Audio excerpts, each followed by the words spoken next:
Welcome to the Smart Property Investment Show, the podcast by investors for investors. G'day, how you going? It's Phil Tarrant here. I'm the host of the Smart Property Investment Show, recording our 10th year of this podcast. Everyone thinks that podcasting is new and cool and exciting. It's not. I've been doing it for a decade. It makes me feel pretty old. Lachlan and Vidler, one of our regular guests, joining me in the studio. Lachlan, how you going? Welcome. Mate, I'm good. I did not even realise 10 years. 10 years. That's insane. Founder and director and whatever else of the Atlas Property Group. Yeah. Oh, I better give the sizzle for everyone so they don't forget where I'm from. Yeah, founder, director, I think everyone's everything. forgotten about you already. Mate, Toilet cleaner, literally, coffee maker. Do you buy coffee at your office? We have a coffee machine. Ooh, that's a bit fancy. Yeah. Just an Nespresso one or what do we have? one you got to clean up. Nah, God. The problem is that no one would do it, and that's the issue. I think we've just got like a pod machine. That's all you need. People are happy with it. I mean, some of the guys in the office, like some of my sales guys, and for everyone out there listening, I don't mean sales in terms of property sales. I mean like sales into the business, signing on new clients. People that find people to do work for. Exactly right. Yeah. Some of those guys, they'll just smash a fucking black instant coffee, just throw it back like a shot of vodka. International roast. Literally, exactly right. Like just horrific. But I did an experiment once. This is years ago when I went to Aldi and I bought a tub of Moccona and a tub of Our Cafe. And I poured the Moccona into a thing, poured the Our Cafe in the Moccona, and I poured the Moccona into the Our Cafe thing. The Moccona went really, really fast. No one wanted to touch the Our Cafe because it was coffee from Aldi, even though that was Moccona. So it's good. Brand and perception and people's thoughts around stuff. It's absolutely bonkers. And it sat there for a year. No one would drink the Our Cafe. That's so funny. And I was there, there's Phil. Yeah, Phil drinks Aldi coffee. What a great. Oh, But it's funny. It's the psychology of people I find absolutely intriguing. branding is everything. Like I think it's something I've really come to appreciate. Probably, I know we're not long into this year, but probably this year I really started to come around. A few guys in the office, or guys and girls in the office, have really been pushing me to do some things for a while, and I haven't for probably not a lot of good reasons. And this year. Yeah, branding really started to become a bit of a focus of mine. Not that we don't have a good brand. I think we have an awesome brand. Like, people know us. These days I'll go and, it sounds a bit funny. I don't know if you do the same. I have to Google myself every few months, more just to check that, like, I know what's out there and being said about me, and making sure that, like, if somebody's, I don't know, shit talking me or something, that, like, I know it's out there or something. Dislike you. Well, it's all about brand, particularly around individuals. And no doubt in your business at Atlas and your cohort as well, but people will buy the person as much as the person, and that's it. Yeah, behind the brand. Yeah. And you're only as good as your ability to deliver what it says on the tin, and that is property strategy and finding properties. So this whole ideas of know, like, and trust is absolutely critical, particularly in this game. Yeah, and we're fortunate that the buyer's agent sector is so robust, and you've got a lot of personalities in there, and most people will be able to find a professional who connects, engage with them. But it's important that people have a relationship with the person who's doing the buying and the strategy work. And I know you've worked hard on call it above the line and below the line, where people engage and connect with you and you do the work, but you also have some podcasts as well, so people can actually get to know you prior to having a chat with you. And you do the Pathway to Property podcast. That's on the Property Investment Podcast Network, where a lot of people are probably tuning into this particular podcast. And you also do another podcast, which is the Property Investment Australia podcast, which people can find on all the Spotify and all the rest, Apple. Yeah. And so people are getting to know you, potentially like you, by tuning these podcasts. Yeah. And as a result of that, give them the efficacy to potentially trust you, or at least start a conversation with you to go down the pathway of creating wealth through property. It's a very important thing. Absolutely. And I mean, like, when you say it like that, I do 3 core sets of podcasting. Like, I do this one with you, pretty frequently, once every 2 or 3 months, typically.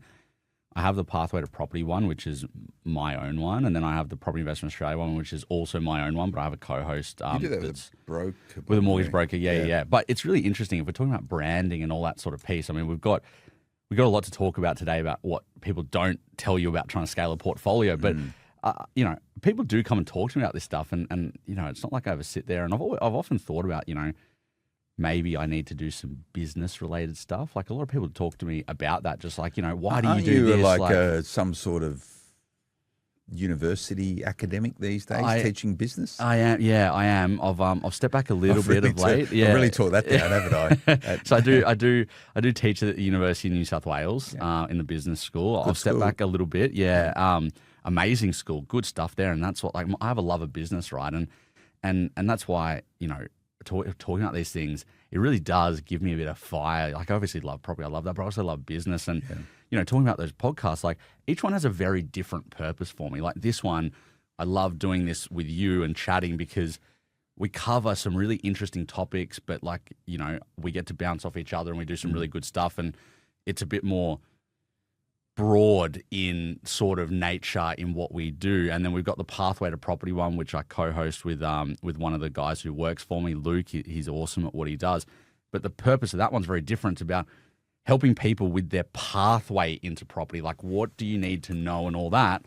And then my other one, the Property Investment Australia one, which I do with a broker, the reason we have that is because he brings a very specific set of skills being a broker, and we can cover some amazing topics that you and I can't cover, for example, as well. So there's a lot of strategy that goes behind it, and that's why we do it. Yeah, and it's good fun as well, and it should be fun. And I find the podcasting I do on Smart Property Investment Show, I can sort of probably have conversations with people that typically they won't normally have or maybe don't want to have. And I'll call stuff out that I see, and my role here is very much to sit as an intersection between property investors and property professionals and giving insights to help people make more informed decisions. And that's my job on this podcast. And I'm happy to talk about anything in property, to be honest with you, even though I probably don't really know what I'm talking about.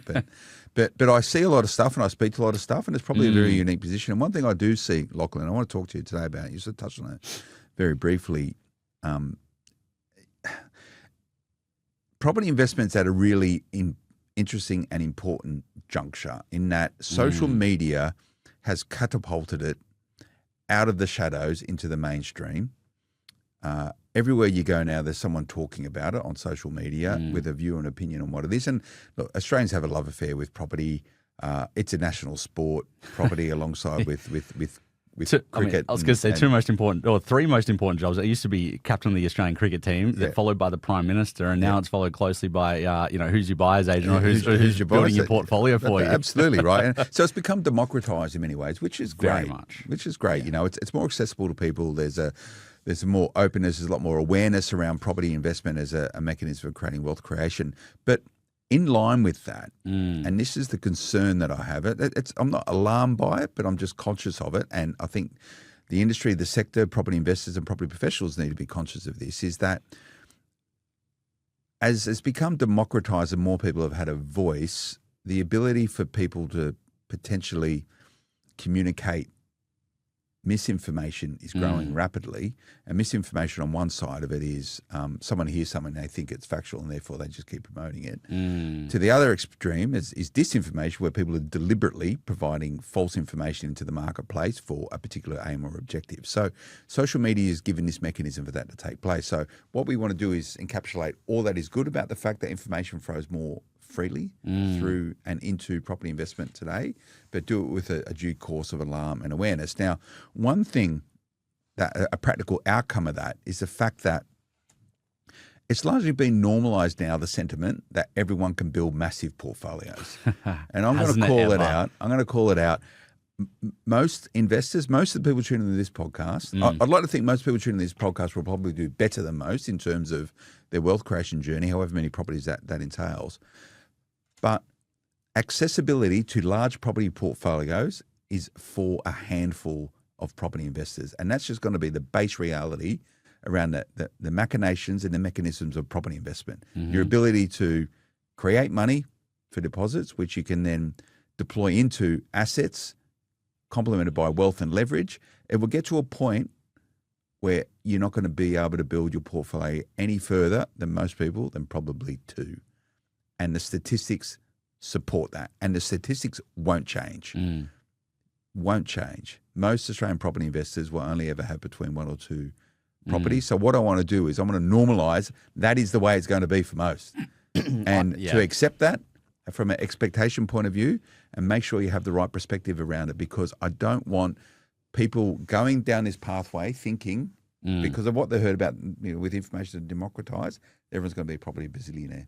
I completely agree with you, and I think that was why today I really wanted to talk about what people don't tell you about trying to scale a portfolio, because I think that for a lot of people, like you said, that will be a reality, and the stats tell us that, right? Yeah. I would go one step further, though, in saying that what isn't reflected in the stats is the sheer amount of mis or incorrect information that then also leads people to make poor decisions. And we have a real financial literacy issue in Australia, a huge financial literacy issue in Australia.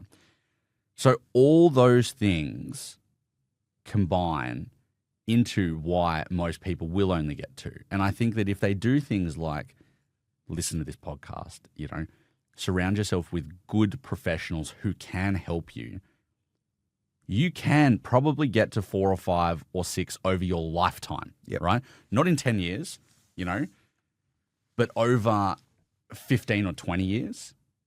But you need to make the right moves. Some of the things we'll talk about today. You need to have the right help. And honestly, you need to have a good stroke of luck in there as well. There are things that are important, right? But if you don't have any of that and you don't play your cards 100% perfect, if you don't play perfect blackjack, you will struggle, and you will probably be in the position exactly like you said, that it is only two. Yeah. But that's reality for most people. And I want to say it on air, that's good. If you do that, you're probably outperforming most other Australians who are looking to create wealth. If you do that. Now, there's a couple of caveats to that, in that I don't like the idea of talking about the numbers of properties people own as a mechanism of success, because in many ways it just doesn't matter. You can go out today, you can still find properties in Australia for very, very little money, tens of thousands of dollars, depending where you're choosing to buy. So it doesn't matter how many properties you have. It just doesn't matter. But the issue we have, though, it's a mechanism of success, because that's what the ATI chooses to measure as a way in which to interpret the property investment space. It largely doesn't matter. Now, the number of properties is going to it's going to influence your wealth outcome. Number of properties is going to influence your cash flow outcome. Number of properties you have is going to influence your equity outcome. But not all properties are created equal. Definitely not. Some are millions of dollars, some are tens of thousands of dollars. Definitely not. And I mean, I'm trying to, as you've been saying that, I've been trying to do some quick maths in my head to come up with an example that might resonate with the audience, right? And I don't know if the maths is 100% right on this, because anyone watching the video, you'll see, like, I'm not writing anything. I'm literally just thinking about it out loud. If you are in that boat, right? And let's say it was 3 properties, right? Let's say it was 3 properties.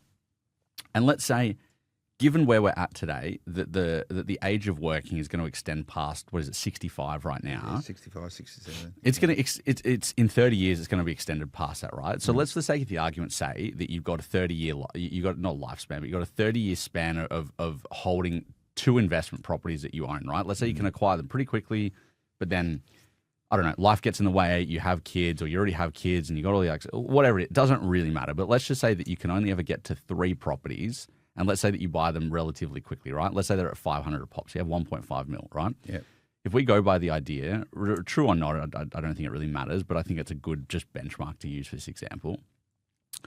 If we say that property doubles every 10 years, so you start at 1.5 mil, after 10 years, you're at 3 mil, after 20 years, you're at 6 mil, and then after 30 years, you're at 12 mil, right? Let's say that that's the case. Let's say that inflation runs at about 3.5%. Yeah. Right. If you do the rule of 72, which is basically how long does it take for something to double, the maths isn't 100% right, but what you got 25, 50, 75. So if it was at 3%, it would take roughly 30 years for something to double in value, right? Very roughly, if you go by the rule of 72.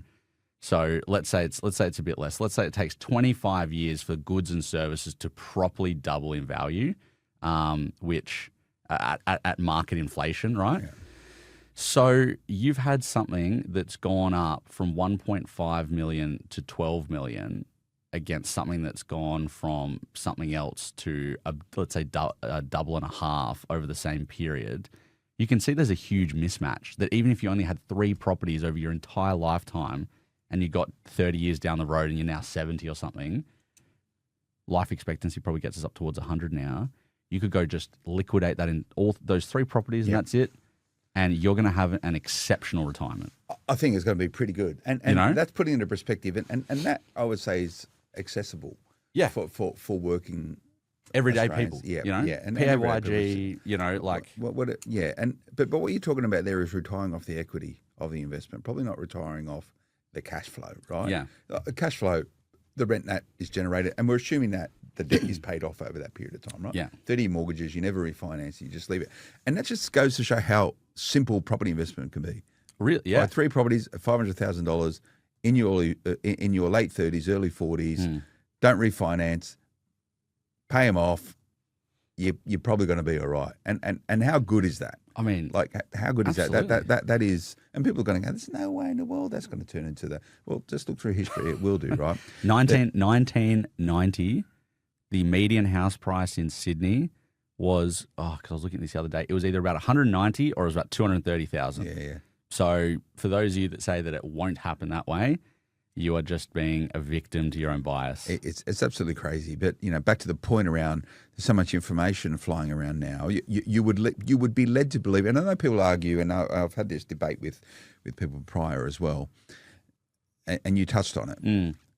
You're not, and this is a harsh reality, you're not going to create the numbers that's banded around is normally $100,000 or $150,000. $150,000 in passive income in property, in residential property investment quickly. To your point, you probably have to wait 20 years for it. Yeah. And if you think you want 150 today, in 20 years' time, that's probably not going to go too far. It's probably worth, with inflation, I don't know, 60 or 70 grand, the equivalent's right. So be very, very careful about setting your stall out with your objectives about what you want to achieve in property investment, because that, I'll tell you what, that number will change. You start investing in property, you're going to, that number will certainly change. And it's very, very hard to do. Other than I can create a positively geared property portfolio today if I buy everything with cash. Which is very true. Very true. I can do, but most people are using debt and leverage. Most people, when they're starting off, are leveraging and probably at 90%, if not 80%. And it's because that's the benefit of property, is the leverage aspect. But absolutely, it's I think to what we're saying, and I mean, we can talk about. I think. Well, let's get stuck into it, because let's get the meat of it. So I think we've set the stall out, and I don't want this to deflate people. No, I think it's about having a practical conversation. And don't worry, towards the end, I'll give everybody a bit of a pump up. That it's not all doom and gloom, and I'll say that right now. But there's some home truths to this, and that's the point. And the reason why I thought this was something really important to talk about is I see a lot of misinformation getting around now at the moment as well, and it means like. If I be really selfish, and I think that one thing that Australians hate is people with an agenda that don't just talk about it. My agenda here is that I run a business and I deal with this every single day, and it can be really hard resetting people's expectations about what is possible for them. So selfishly, my agenda here is to talk about it, because we work with some amazing people, but a lot of people have misset expectations around what's possible. And that's going to be great for my business if I can reset that a little bit. But broadly, for the people who are here that aren't working with a professional, I think it's important that you understand the realities so that you don't sit there on a Sunday night in winter in front of the fireplace and a nice glass of red, and you're reading the latest property investment book that's out, or listening to the latest podcast, or scrolling the latest post on a Facebook group, and you think, oh my God, if I just start today, I'm going to be a gazillionaire in 12 years. Because unless you have some circumstances of which we're going to talk about today, it is not likely to be a reality. No. All right. So we're talking about expectations. I feel like we're dancing around it. We're like, I just want to rip into it. We'll get stuck in it. All right. A lot of people are probably sitting there thinking, oh, this is not what I subscribed into. I've been told that. But people have a very different view and opinion of what wealth is. Now, there's going to be some outliers that are going to be out there building big portfolios. And the ATO measures 6 and over as a mechanism of property. I think there's 20,000. It's not a lot of people. 20,000, I think, people. And there's some stats that come out of people who owned over 100 properties, and it's I think it was hundreds of people, right? But that was probably people that own them in their personal name. So and that's where it gets hard, right? It gets hard, and that's some of the tactical stuff around it. But why scaling a portfolio is harder than people make out in the media. Let's start income and servicing. So I think, honestly, this is one of the biggest points that people need to understand, which is that if you are somebody that is on a regular income, or even if you are somebody who earns $250,000 these days, that's not a lot of money to service debt. And I hate to call a spade, right? Like, does it give you some servicing? Of course it does. Right? I'm not saying it doesn't do that. Yeah. What I'm saying is that you can't buy a $10 million portfolio off $250K of household income. It's just not going to happen, right? Or even if you got one person who earns 250 and the other person earns 100 and you're at 350, it's still not going to happen. The biggest impediment to everybody, like for you, for me, for any listener out there, for James Packer and his billions that he has, is that ultimately we all still have a servicing cap. Some is bigger than others, but we all have a servicing cap. And one of the biggest and most challenging aspects of that is that unless you're a business owner, realistically, you have no influence over your level of income. So that means it's great because you can plan, right? You can plan it out and you can go, I'm going to earn this amount this year. And then if I'm really lucky in 5 years, whether I've had promotions or just some, like annual increase type things, I'm going to be approximately around here. That is great for being in the rat race. That is great for planning a life, planning for your kids, whatever it might be. But if you can't scale your income, it is going to be significantly harder to scale a portfolio because the bank just won't give you money. And that's a hard truth for a lot of people to realize. And not to say you can't build a portfolio, you can, but you're going to need more time. You're going to need more time to save more deposits, right? Because and I'll talk about equity at another point of today, but you're going to need more deposits to have less debt. You're going to need more time for equity to be in a property where you may consider selling it to free up debt. You may need time to allow interest rates to move in a direction that's more favorable. You might need time to have the rents on your properties go up so you do have more income that's hitting the household balance sheet from the point of view of the banks. There's a lot of different examples, but income is the single biggest impediment. And some people are going to sit there and they're thinking, oh my God, does he know about trusts? And we're going to talk about that soon. But that is one of the biggest things that I see is that people don't understand. You would not believe the amount of people who, I was going to say walk into my office. They don't walk in anymore. You wouldn't believe the amount of people who join the Zoom call with us when we're doing portfolio planning with them, because we do portfolio plans for the vast majority of our clients. You would not believe the amount of them who sit there and they have the most unrealistic expectations about what is possible for them. And then somehow we have to be the Grinch. So most of the time, people's expectations are overinflated. You know what? I don't want to say that You're going to get most both. of the time. You A definitely lot. get both. Like you get some people who really undercook it. And we say like, we'll go off your goal and then we'll smash it. Yeah. And that way we then, look even better to you, right? I mean, who wouldn't want to do that? Under promise, over deliver. But we get a lot of people who will sit there, for example, and they'll say, you know what? We've got a household income of, I don't know, let's say it's like 275, right? Which you think that's a pretty decent income, right? That's like one person on 150, one person on 125. Like that's pretty decent, right? Yeah. And they'll go, I want 150K passive income in the next 15 years in today's dollars, right? And you don't, people don't realize, especially if you're only going down resi, how challenging / impossible that is. And you have to look at other things because ultimately your servicing, again, becomes the biggest impediment to what you do, right? And we will talk about trusts. But, yeah, I mean, I could go on a rant for ages. You're looking at me. What do you think? What do you think about I've been it? saying this for ages, right? And one of the reasons why we started Smart Property Investment when it used to be a print magazine was this reason. Because we just went, there's so much BS out there, and we build our own portfolio, and our portfolio is good. But even the Smart Property Investment portfolio, which we still talk about on this podcast, I'm going to sell some of the stuff, and I'll talk about it in another podcast. That's still negative. Yeah, for sure. It's still negative. There's a number of different trusts inside of it. Some of those trusts are positive, some are negative. right? There's a Because process, you're right? There's a doing process. stuff, right? Yeah. Like, But you're a business owner, yeah, you know? I have the serviceability. It's okay. I was going to say, and you're a business owner of not a small business either, you know? And I mean, you know what it's like as a business owner.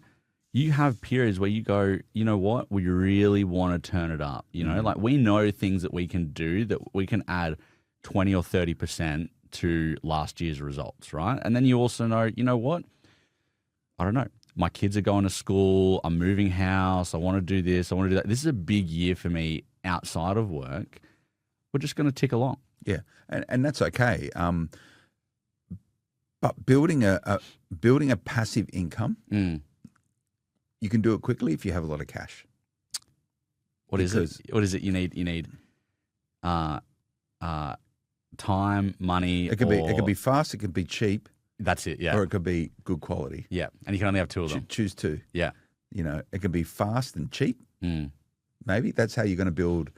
It's not bad if you want to go use business construct into property investment. It can be fast and cheap. So if you want to build a big portfolio quickly, you're going to buy cheap properties.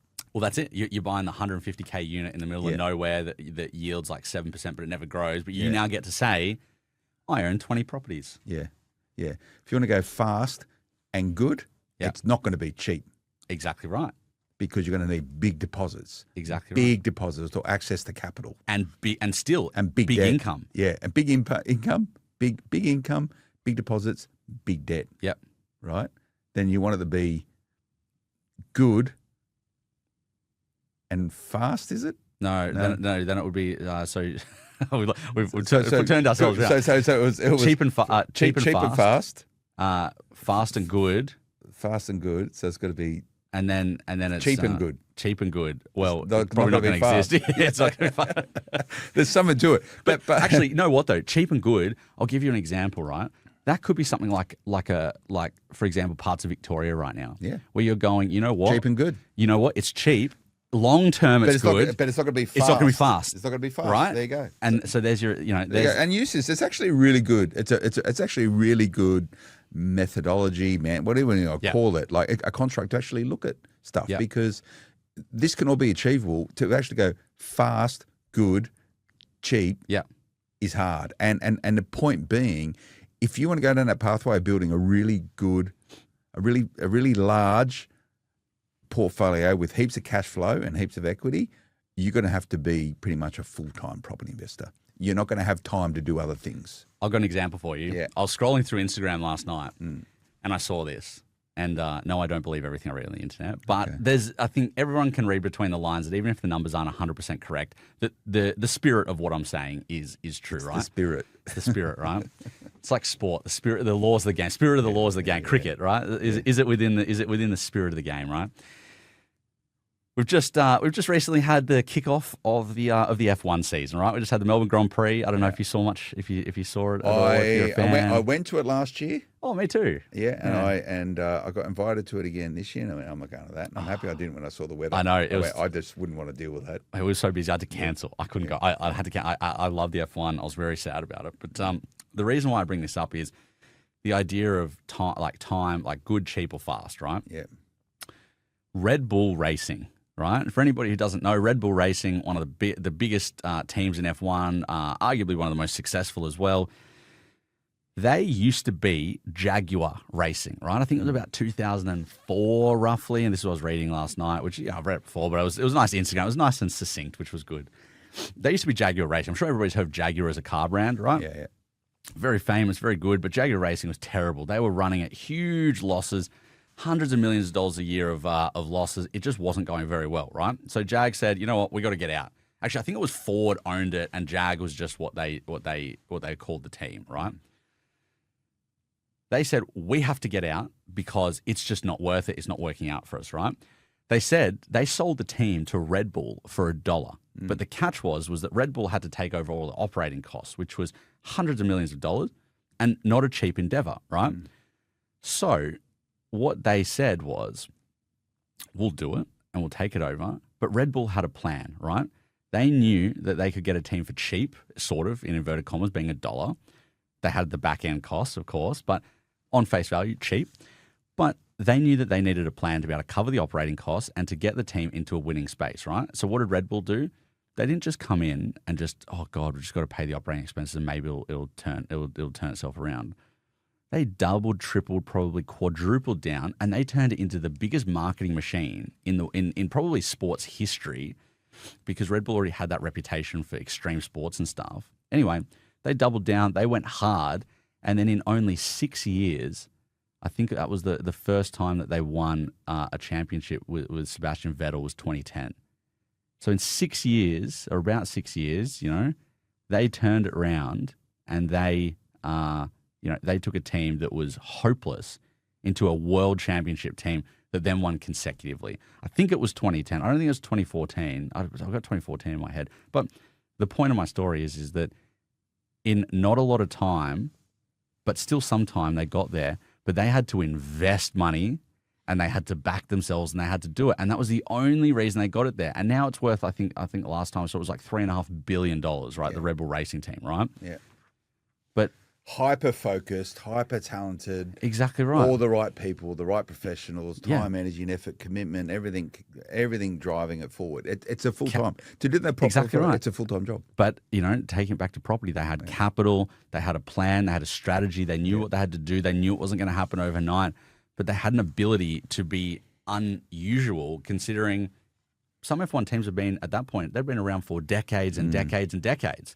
And then these guys come in, and yet the team had been there, but they hadn't owned it, and they brought in a completely different approach. So you could say it was almost like a brand new team, and they turned it from nothing into world championship caliber in a decade or less. It can be done, but you need a plan. It's the exception to the norm. Exactly right. It's the exception to the norm. But a lot of people will say, well, you can do it in property if you run out of income and serviceability by creating trust structures, and they'll go, if the trust is positively geared, it doesn't get taken into consideration when lenders are assessing your serviceability. All you need is an accountant's letter to say it's positive and it's all okay. Yep. A lot of accountants don't want to give those letters. No. So this is an interesting one. A lot of people I see really don't understand this, right? They do not understand this at all. And there is a lot of information out there. And you know what? I will actually say, and I feel like you may disagree with this. Okay. A lot of the information out there is actually not incorrect. No, I think there's a lot of very good information out there. The problem, so that's good. There we go. We're not fighting over the table just yet. Yeah. The problem is that the devil is in the application of that information. Yeah. And a lot of people don't understand the application of that information. So they see huge concepts explained in a very reductive manner, which makes it sound far simpler than what it really is. And then they think, oh, cool, I can just get up and do that, right? Trusts or purchasing entities is the perfect example of that, right? I said it before, talking about income, you need an income. If you don't do it, like realistically, unless you're a business owner or unless you are somebody like a surgeon earning $1 million a year or something like that, you're not going to get there, right? It's not going to get there. Your ability to get to where you're going to get to is very different to somebody in that boat. Your frame of reference is going to be different to other people's. I love that. Frame of reference. Exactly right, right? So then people go, okay, well, now I'll do the purchasing and the structured route, right? One of the biggest things that people don't understand about that, and of course, none of this is financial advice, right? This is just my own personal experience and what I've seen with clients, and don't come and come for me or anything like that, right? Is that one of the biggest key things is it's too late once you're already capped. And so many people sit there and they hear all these strategies and they go, oh, cool, well, now I don't have any money. I'm going to go and start buying in trust. But the point is that the way it works, and this episode is not about going through the machinations of how that process may or may not work. You need serviceability beforehand to be able to do it, right? So then somebody sits there and go, okay, well, I've got serviceability for one property. Should I go and buy it in a trust? Now, it's not my place to tell you whether or not to do that. But I'm yet to meet an accountant who says, oh, my God, like you're two school teachers earning, I don't know, $105K a year each, so you got a $210K household income, which 20 years ago was pretty good. If you had a $200K household income, you'd think that's pretty red hot, right? Yeah. I'm still yet to meet an accountant on a very regular person that goes, oh, guys, I think your first property should be in a trust, and that's where it should sit, and that's the way that you're going to do it, right? because then you start to bring in the complications of, taxation implications. Is it how is that really going to influence your servicing down the road? How long till it gets positive inside the trust? Things like that. There are so many other factors that go to it. Yeah, and what I'm hearing around the traps is because this is being promoted as an investing strategy now, because 5 years ago, I was probably only one of the very few people who were talking about investing in property and trust, right? Yeah. And saying it is exceptions for law. Like most Australians who are investing in property probably don't need to be investing inside a trust. If you're buying 2 properties, 3 properties, you're probably keeping your personal names, to be honest with you. I'm not giving advice or anything, but that's logically the way it is, right? I know that a lot of the regulators are now having a look at this because they're going, oh, hang on a second, what's over here? But people are sort of, there's a spotlight going on. There's a spotlight on the efficacy of accountants who are providing these letters. And I know for a fact a lot of accountants are now saying, no, I don't want anything to do with it. I don't want anything to do with it. I don't want anything to do it because it's going to start getting a lot more oversight. Absolutely. Connected with it, right? And it's a lot more complicated. It's a lot more onerous. You need a degree of sophistication, financial sophistication to be able to do it and do it effectively. It's a lot more expensive, holding stuff in trust. There's a whole bunch of issues with land tax that no one ever talks about. If you're investing inside in trust, guess what? There's no free pass on land tax. Some of the states, there's some thresholds and stuff, but it is a lot more expensive structure. And if you're investing in trust as a basis of a thing, you can create a faster portfolio. For some people, yes, it is the right thing to do. For most people, maybe not. And again, you need advice on this. So just be careful with that. If you're buying your first property in a trust and someone recommends you do that, I'd probably put a question mark against it and ask why. My first property, all my properties are in trust. Yeah. Because someone will sue me because I'm on a podcast or something.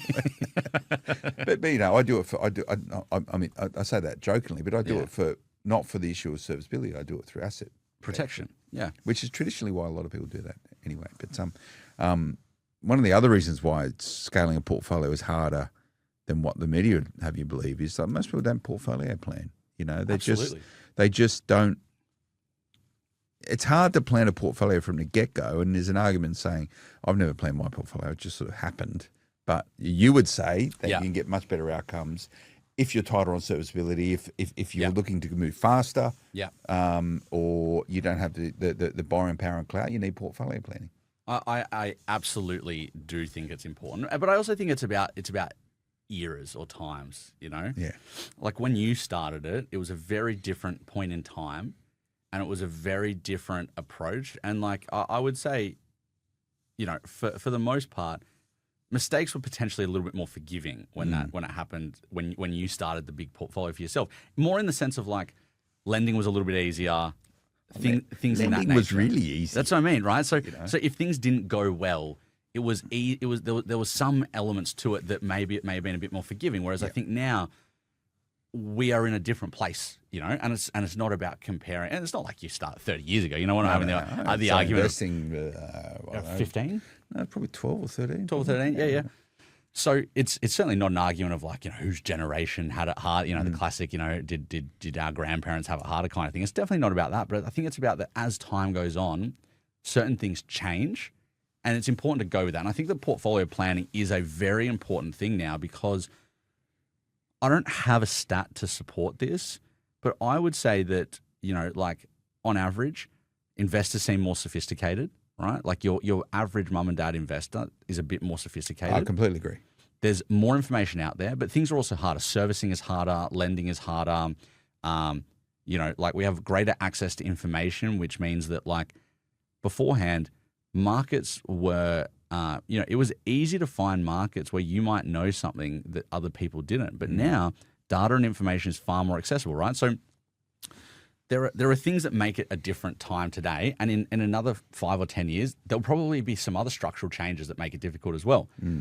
But that's why I think portfolio planning is so important, especially when we're talking about what we have, the previous 2 points about like why it's scaling is harder than what people make it out in the media, is that you are only going to, for most people, you are only going to have a certain amount of income, right? And then you may or may not be in the right position to look at purchasing through entities or structures or things like that. So you need to make sure that you are taking advantage of your current position and planning as best you can, knowing full well that the plan is going to change almost the minute that the plan is written. It's going to change, right? Like, you say, oh, we're going to buy a 700K property. Yeah. That you now buy a property for 673. It's now completely different in the result compared to what was in the 700, right? I'm not saying that that's not the case, but it gives you structure and it gives you process and it gives you a direction to head in to go, well, I have just bought my first property.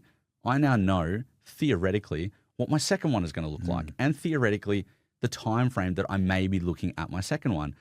And if we're talking about going back to the start of the episode around how most people will probably only ever buy 2 or 3 properties, a lot of that I think does come down to what I said when we were talking about that, which is that not having the planning done properly, not having the process done, not accurately understanding their situation today to decide, like, is this sacrifice over here worth it to help over here for property or something else? And it's something that people don't talk enough about in that media conversation, whether it is a Facebook group or whether it is a podcast or whatever forum it is that like a lot of it is just done about just get into the market, get in when you can, owning something's better than owning nothing. And this comes to the point where most I think there's a lot of good information out there, by the way, and there's some very good people providing it. But most of the information out there it's not all of the information, it's parts of it, right? And there's a lot of misconceptions around property. And I think sort of speaking about trust, this idea of you can use the trust at any stage to grow a portfolio. We've spoken about that. I don't want to go too much in detail, but there's all this other sort of misconception or miss is that the equity in your property gives you unlimited deposits. Oh, God. Yes, it will fuel buying for a period of time, but you just can't keep milking because it will accelerate your serviceability thresholds really, really quickly. Absolutely. And that's a big thing. Like the amount of people I speak with who took a very traditional path, right? They bought the family home, they grew up, they got married, they had kids, they bought the family home, they did all that. They're now sitting there. Maybe they bought it 5 years ago. Maybe they bought it earlier. We know what's happened in markets since then. So now they sit on a fair chunk of equity and they're going, what do you mean I can't invest? Or what do you mean I can only buy one property? I got $500,000 of equity. Yeah. I don't understand. And it's really important people understand that equity does not equal serviceability. You have to be able to borrow that equity to be able to do it or sell, right? I actually have a story about a client. The story doesn't have an end yet. It's not a full circle on it. But we have a client who lives down in Melbourne. Bought exactly the story I just said. Right? He bought the family home. It did very well. It was in that sort of St Kilda area around the bay. So really nice property. Done really well for himself. But luck more than anything, right? He bought it because he wanted to live there, not because he was trying to get a financial return out of it. Yeah. The guy earns good money. So really, it's actually a situation kind of exactly what we're talking about today, right? But his serviceability was really only going to allow him to get one property now and then probably best case another property maybe 2 years, 2 or 3 years. But he wasn't very happy with that. So we're talking about all the options. And he knows he has a lot of equity. He knows it. But he literally is currently discussing with his wife, should we just sell the owner-occupier and go and rent, and we can rent the same owner-occupier for cheaper than the mortgage that they're on right now, take that equity, go and invest in a ton of properties. Like I think that when we ran the numbers on it, we worked out he could buy potentially up to 4 properties or something. Yeah. Like it was quite a big release of debt as well as now rates. Like blah, blah, blah. It's not important. But the point was that equity doesn't equal unlimited deposits. And he now understands that. He didn't. And it was because he just sees all this stuff like, the classic books from, I don't know, 10 plus years ago where all it talks about and there's definitely live off the equity. Exactly right. There's definitely certain commentators out there that have been big advocates of, you just go borrow again. You just go borrow the equity again. But if you don't have an expensive principal as a resident, some people could do that. It's, it's the birth of this sort of rent vesting concept, right? Well, I mean, it can be, right? Yeah.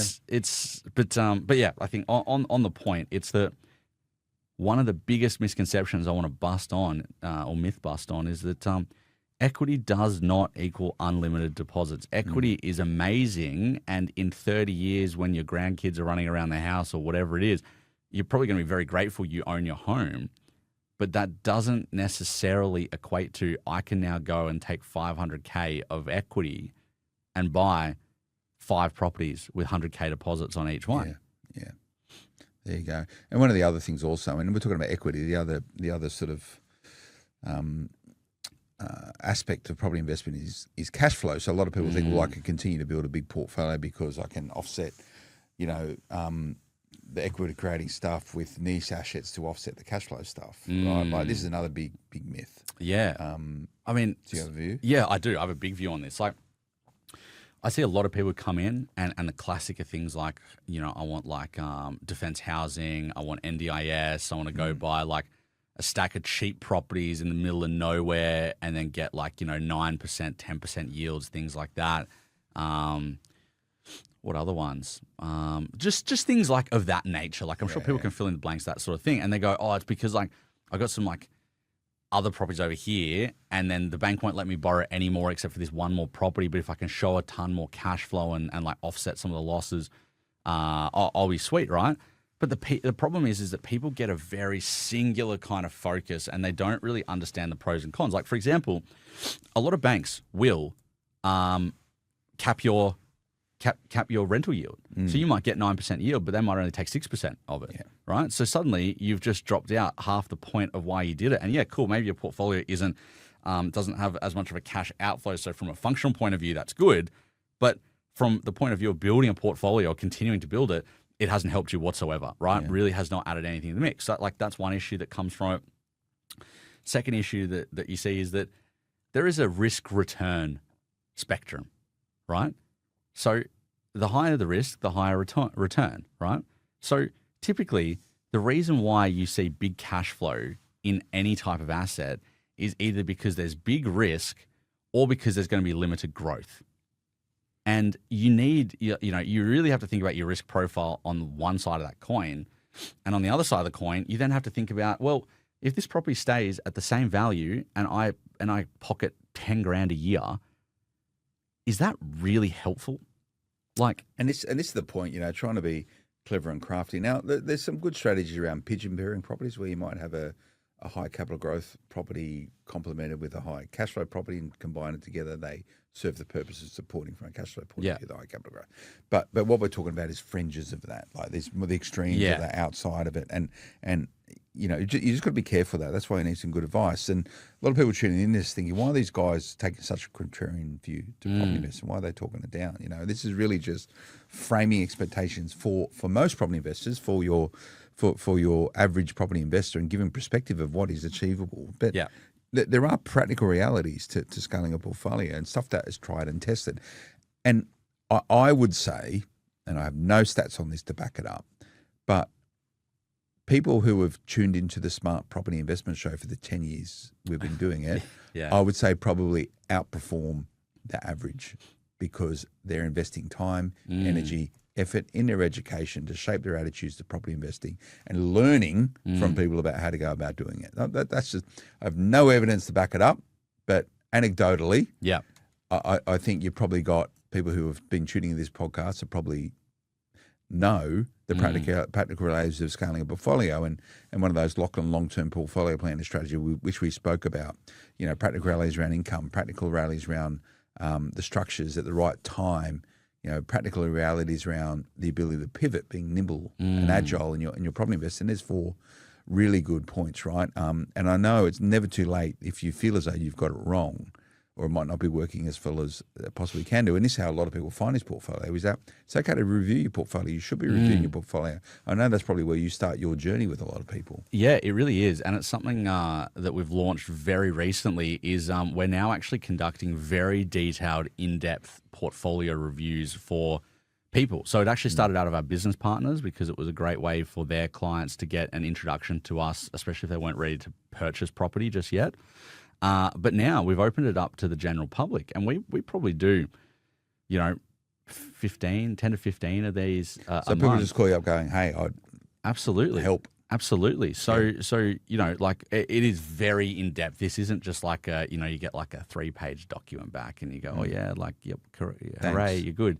So like if you came to us with like say 4 properties, you're getting a 20, 25 page review document. Did you charge for it? We do. We do charge a fee, and it depends on how many properties and things like that. So because obviously it's a lot of time, right? Like we spend hours. Makes sense to pay. Absolutely. And you know what? The biggest thing that we've noticed is if people pay for something, they actually value it more. Yeah. And we don't charge an arm and a leg, right? For a lot of people, you're talking like less than $1,000, like hundreds of dollars to get it done. Hundreds of bucks, not for most people. Yeah. For most people, yeah, you're talking hundreds of dollars, not thousands of dollars. So it's actually quite cost effective. We actually haven't spoken to any accountants. Well, we've sort of spoken to a few of them, and they've said that it may be tax deductible as well. So that also can help people if you already have a portfolio, right? Because it's sort of like the ongoing management. Sure, it probably is tax deductible because it's advice. Exactly right. Yeah. So it's so there's some benefits there, but I think more than anything, it's a great thing, and it's really important that, like, one of the biggest realities of scaling a portfolio is odds are you may make a wrong step, and that's okay, or you make a step that was right at the time, and things outside of your control now mean it either isn't performing or a market. Like, think about Victoria, right? But that's absolutely true. And I spoke very briefly about the smart property investment portfolio. I'm selling a couple of assets because the structure that they're in isn't particularly the structure I want to go forward with. And that's it, right? It was a right decision at that point in time. And that's it. And that was what I was going to say with the Victorian example is that, like, nobody could have picked the way that they've gone and just smashed property investors with taxes and changes and this and that. So if you bought a property 10 years ago, you were thinking, oh, this is an awesome market, great, assuming you did your due diligence and everything. And now you may be thinking it doesn't make sense, right? Or, you might be thinking that now it's an opportunity for me. Like, it doesn't matter what it is, but the point is that you have to be able to pivot. And that's where, you might be looking at things that you need to do. And that's why, if you are wanting to get your portfolio reviewed, 2, 3 plus properties, like we've done a review for a client of ours that has 12 properties. Yeah. That took us... We had one resource dedicated to that, one of our portfolio strategists. That took us multiple days to be able to do that properly. I bet you did. And this reviewing of portfolios is going to help you. And we spoke about practicalities, long-term portfolio planning, and strategy. And I think that's probably a podcast in itself. But there are things you can do to scale your portfolio. You look at your income. There's other ways you can manage your income. There's other ways you can show income. There's other ways in which you can deploy income. Absolutely. And that's why I think, if we really think about it through the things we've talked about, you need that long-term plan and that strategy. And if, I don't think most people can do that properly, right? Like, we have real financial, what's the word that I said before? Financial, not awareness. I think I said something. No, I said it right back at the start. What's the word where you don't understand finance? Literacy. Literacy, that's the word. Literacy. Literacy. So one of them. Statistically, it's something like almost 70% of Australians rate their understanding of financial literacy at poor or average. It's something like that. It's I've got the stats back at the office, but people don't do it, right? So you have to have that plan, you have to have that strategy, and for most people, honestly, just go get help. Come and talk with us at Atlas. Go and talk to somebody else. I don't really care, frankly, but go and help yourself, because you might think you know it, but I promise you that you don't. So you get the help. You have to think about that income. You have to think about those structures. You have to be able to pivot, right? And that could be like what you're doing right now. It could be sales. If you've got an anchor and you've made some money, but that it's now weighing it down. Well, the stuff I'm selling off also is that it's not growing at the same speed at where that money can grow elsewhere. And that's the thing, and that's okay. And properties go through cycles, but you might hit a point where you believe, or if you've got a good team around you, they go, in 15 years, it's all going to have moved at the same percentage rate. But we can more effectively use the next 7 or 8 years by moving that money into something else, right? So you have that, you might be looking at things like granny flats or developments, but most importantly, portfolio reviews, right?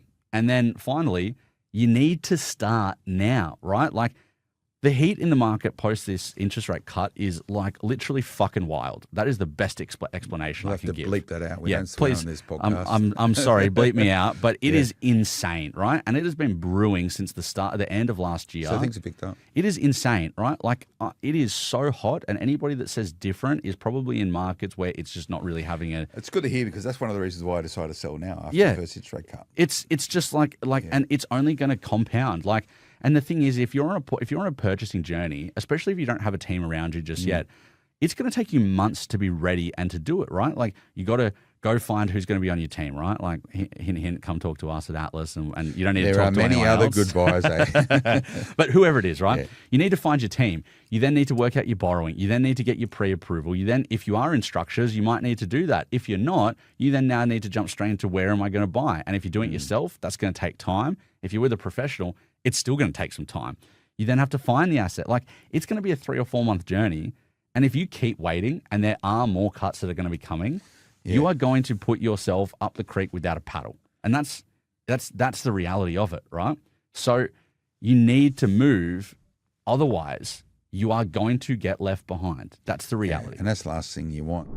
We spoke very early on also, the importance of starting now. There's also a bit of luck as well, right? There's a lot of stuff you can't control in property investing.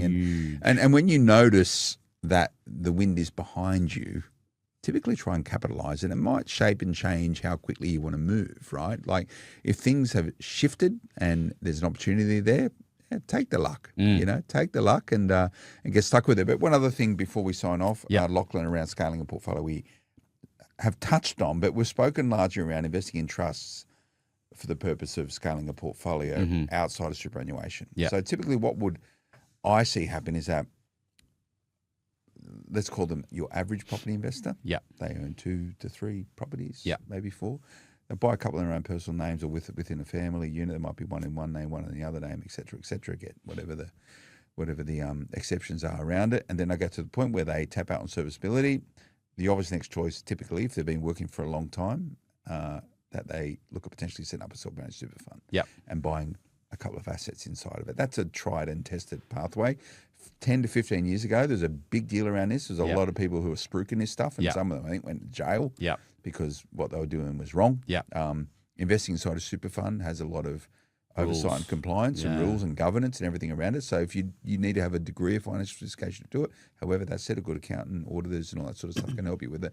But it can be a way to scale your portfolio. It really can. And this is a key point, right? Providing advice. No, you got to have the right advisors around you for this. And for a lot of people, it won't be right. And for a lot of people, it will be right. But, at the end of the day, when you retire, it doesn't matter what entity owns what and what does what. At the end of the day, you're going to have your pool of money, hopefully, anyway. And that's your pool of money, right? Whether it's in your CommBank, transaction account, or your term deposit, or your PPOR, or your super fund, or your self-managed super fund in property, it doesn't really matter because it's all going to be your money at the end of the day. And that is what's going to allow you to buy your groceries and retire and go on holidays and do that. So one thing we've seen a lot of from people at the moment, and I wouldn't say it's like a fad, because I think it's actually just people becoming more educated. We had, like you said, a period a few years ago where it was not done correctly and there was a lot of misunderstandings. But I think because there's a lot more information now, and even advisors are a lot more aware of how to do it, it's become a more commonplace thing is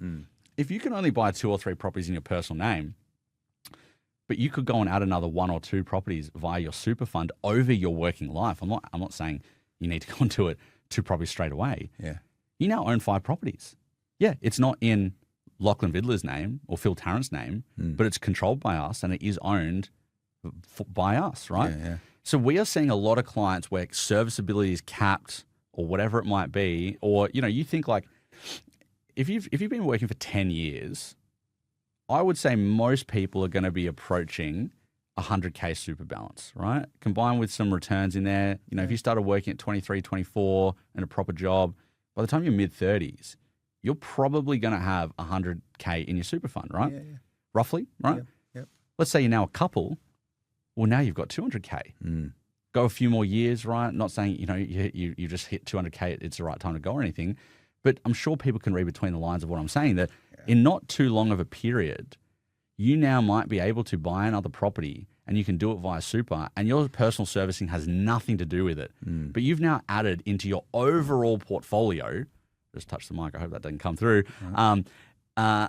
You've now added into your overall portfolio another property. And if you could do a second one, like if I own 2 properties in super and I'm a regular person, by the time I retire, I think that's a pretty good result, And I'm definitely not advocating what I'm about to say is for a lot of people, even in super, right? But you then have different elements, right? Now, if I'm not correct, or sorry, if I am correct, if you hold an asset in super for 12 months, you now get you're only paying tax at 10% if you sell it, for example. It's like we've had clients who before us as well, because like we haven't been doing this specific thing for clients for long enough to have had the time to go by. We've had clients who've owned property for like 10 years in super. It's done really well. They've then decided, you know what, I want to sell it. I want to have that liquidity event. My super fund is now 5 or 6x in balance what it would have been if I just left it in the stock market. I'm now going to go and buy another 1 or 2 properties that are at a new stage for us, right? Or maybe that's when they're going, I want to go into commercial or buy unit blocks or do other stuff. But, you know, like if you bought a property for $500,000 in your super, you say it doubles in 10 years, you know, you now got $1 million asset. By the time you sell it all, you may have added $200,000 or $300,000 to the actual balance of your super fund. That if you just invested with your annual contributions and then had the stock market do its 10% at best, you're not going to get the same result, right? Sounds pretty good. You know, not advice by any stretch, and it's certainly not for everyone, but just a consideration that we're seeing a lot of people do is, I'm capped. I got 3 or 4 properties. I want to keep going. Or I got 1 or 2 properties. I want to keep going. I want to make moves. Yeah. You know what? Advisor I've spoken to says this could be a good route for me. It makes sense for me personally. Can you guys help me start to grow my super property portfolio? You know? So I said that I think after 10 years of podcasting, people have tuned into this podcast probably outperformed the average because they're more educated and informed. What I would also say is that people that probably use buyer's agents and mortgage brokers and really dialed into leveraging the professionals in and around property investment probably outperform most. Yeah. You know, and this is the point, right? You can do this. I don't want to talk down property investment. I don't want to talk down the fact that you can't build a largish portfolio. It is accessible. Yep. But there's a lot of things you got to get right. And I would say the right advice is one of them. And you can do all this all your stuff yourself, and that's cool. But if you want to try and outperform the average, you probably need to have a really good help. You need a good coach. You need a good fitness trainer. You need a good nutritionist. You need all this sort of thing. Yeah. Choose your analogy, right? Find me an athlete that has never had a coach in their life. Yeah. Find me an athlete that has not had lots of people that are very niche at what they do that are exceptional to help them get, you know, drafted into the AFL, you know, running out and for that's our grand performance. finals. That's not normal to get into the AFL. Exactly right. You know, NRL, whatever you want to use. And they already had to have certain attributes. Same as property investors, you know, like if you don't have even a semi-decent income, you're not going to be able to do it, right? Same as an athlete. If they don't have natural physical traits, they're not going to be able to do it, right? So you need to have a bit of luck to have a certain set of traits or attributes. And in property, that's going to be, you know, what you do for work, how much you make, you know, do you have a good support network around you? Is your spouse on the right? You got to have those things right. Yeah. But then you need that help from all sorts, buyers agents, brokers, accountants, you know, media, you know, even media. I think people don't bring that into the mix, but like that's a key part as well. That's part of the information, right? And Exactly and this is right. how you can outperform. So find the right people. You guys included. right People can track you guys. Where's a good place to start with you? Is a sort of portfolio review? Would that be a good? So I'd say starting point? there's two ways, right? Yeah. So the first one is just come to our website generally, atlaspropertygroup.com.au. Come to the website generally, and if you are looking to start investing, whether it is your personal name, whether it's super, or whether it's, you know, like any entity, or whether it's super, come and book a call with us, and we'll get you moving. And we'll get you moving before this heat really takes over the market, because now is the time that people are making a lot of money, right? So that's option one. Option two is come to our website, right? atlaspropertygroup.com.au. Yep. But throw in a /, and then put portfolio review. Oh, there you go. Right? And that's going to take you to another page. And then there's an inquiry form there. Drop your details in, and one of my team will get in touch and talk you through, find out a little bit about you, see if it's a good fit. Because you know, if you only own one property, it might not really make a lot of sense for you to pay us to do it. We can do it, but it might not make a lot of sense. And then we'll be in contact, and we can go and do a bit of a deep dive into your portfolio. So, like I said, a lot of value. For most people, it's only going to be hundreds of dollars, not thousands of dollars. And you might be walking away with a 20, 30, 40-page document, depending on where your portfolio sits, and it's going to deep dive all the performance that you've had, good, bad, where opportunities are. And typically, we make, I think the value add here is we have a lot of clients that we've then made a lot of money for, you know, under-rented properties, you know, value add type activities, rates that they didn't realize were high, property management rates they didn't realize were high, things like depreciation, all these things we have a lot of clients that walk away and then come back to us and say, hey, you just, I might have spent, I don't know, $700 with you guys to do this. You've gone and made us like $3,000, $4,000. Like the ROI is insane. So that's your two options: our website or our website/portfolio review. You heard it first. Lachlan Vidler, thanks for coming in, mate. Long marathon podcast, but pretty good. Hopefully people like to hear a bit of a different view other than just buy. I've seen what you've done there. This is probably your military background. You've battered everyone down and then built them back up. Is what you've done. Oh, absolutely, guys. Hope is not lost. Thank you for tuning in. Lachlan Vidler, Atlas Property Group. I hope you enjoyed that, everyone. Please, favour for me. I'm just the guy that sits behind the microphone and the camera. Team here do all the heavy lifting. They get those real kick out of those reviews. So please keep them coming through, whether it's Spotify or Apple. And what I'm told is that the more reviews we get, the more people find the podcast. So I'd get a kick out of that. Make sure hopefully more people are making more informed decisions. So help me help other people. There you go. That's your philanthropic thing for today. Smartpropertyinvestment.com.au. You find us on all the social media. We'll see you again next time. Until then, bye-bye. The information featured in this podcast is general in nature and does not take into consideration your financial situation or individual needs and should not be relied upon. Before making any investment, insurance, tax, property or financial planning decision, you should consult a licensed professional who can advise whether your decision is appropriate for you. Guests appearing on this podcast may have a commercial relationship with the companies mentioned.